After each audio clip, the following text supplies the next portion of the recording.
రాజకీయాలు విడిచిపెట్టి విశ్లేషకుడి అవతారం ఎత్తారు మాజీ ఎంపీ ఉండవల్లి అరుణ్ కుమార్. రాష్ట్ర విభజనతో కాంగ్రెస్కి గుడ్ బై చెప్పి సమకాలీన అంశాలపై విశ్లేషణలు చేస్తూ ఉంటారు. 15 రోజులకు ఏదైనా ఘటన జరిగినప్పుడు మీడియా ముందుకొచ్చి విశ్లేషిస్తారు. రాజకీయ అంశాలపై, అది కూడా ఎక్కువగా రాజమండ్రిలో తన స్వస్థలంలో మీడియాను పిలిచి ఎక్కువగా మాట్లాడుతూ ఉంటారు. రాజకీయాల పట్ల లోతైన అవగాహన ఉండడంతో మీడియా సైతం ఆయనకు ప్రాధాన్యమిస్తూ వస్తోంది. అయితే ఆయన మాటలో జగన్ పట్ల ఫ్లేవర్ రెండూ కనిపిస్తాయి. చంద్రబాబు నాయకత్వాన్ని పొగుడుతూనే ఆయనలో ఉన్న మైనస్లను ఎత్తి చూపుతారు.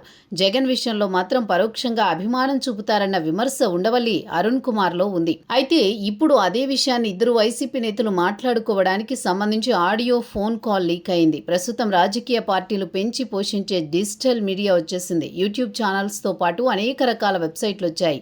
ఈ క్రమంలో విశ్లేషకుల ముసుగులో చాలామంది పార్టీలకు అనుగుణంగా పనిచేస్తున్నారు. అయితే వైసీపీకి చెందిన మాజీ మంత్రి చెల్లుబోయిన వేణుగోపాలకృష్ణతో మరో నేత ఫోన్లో మాట్లాడుతూ ఉండవల్లి అరుణ్ కుమార్ వాయిస్ మరింత పెంచాలని, అప్పుడే పార్టీకి బాగుంటుందన్న అభిప్రాయాన్ని వేణుగోపాలకృష్ణతో మరో నేత ఫోన్లో చెప్పుకొచ్చారు.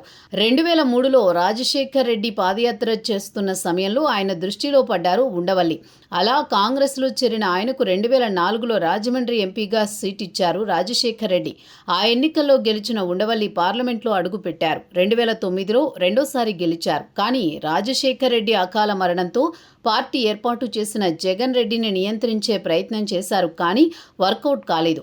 2014లో రాష్ట్ర విభజనను నిరసిస్తూ ఉండవల్లి అరుణ్ కుమార్ కాంగ్రెస్కి గుడ్ బై చెప్పారు. 2014 నుంచి 19 మధ్య చంద్రబాబు సర్కార్కు వ్యతిరేకంగా విశ్లేషణలు చేశారన్న విమర్శ ఉండవల్లిపై ఉంది. 2019 నుంచి 24 మధ్య జగన్పై విమర్శలు చేసే క్రమంలో చంద్రబాబు మాదిరిగా స్ట్రాంగ్ డోస్ ఉండేది కాదు అని టీడీపీ వర్గాలు ఉండవల్లిపై ఆగ్రహంగా ఉండేవి. ఇప్పుడు సైతం సమకాలీన రాజకీయ అంశాలపై విశ్లేషిస్తున్నారు ఉండవల్లి.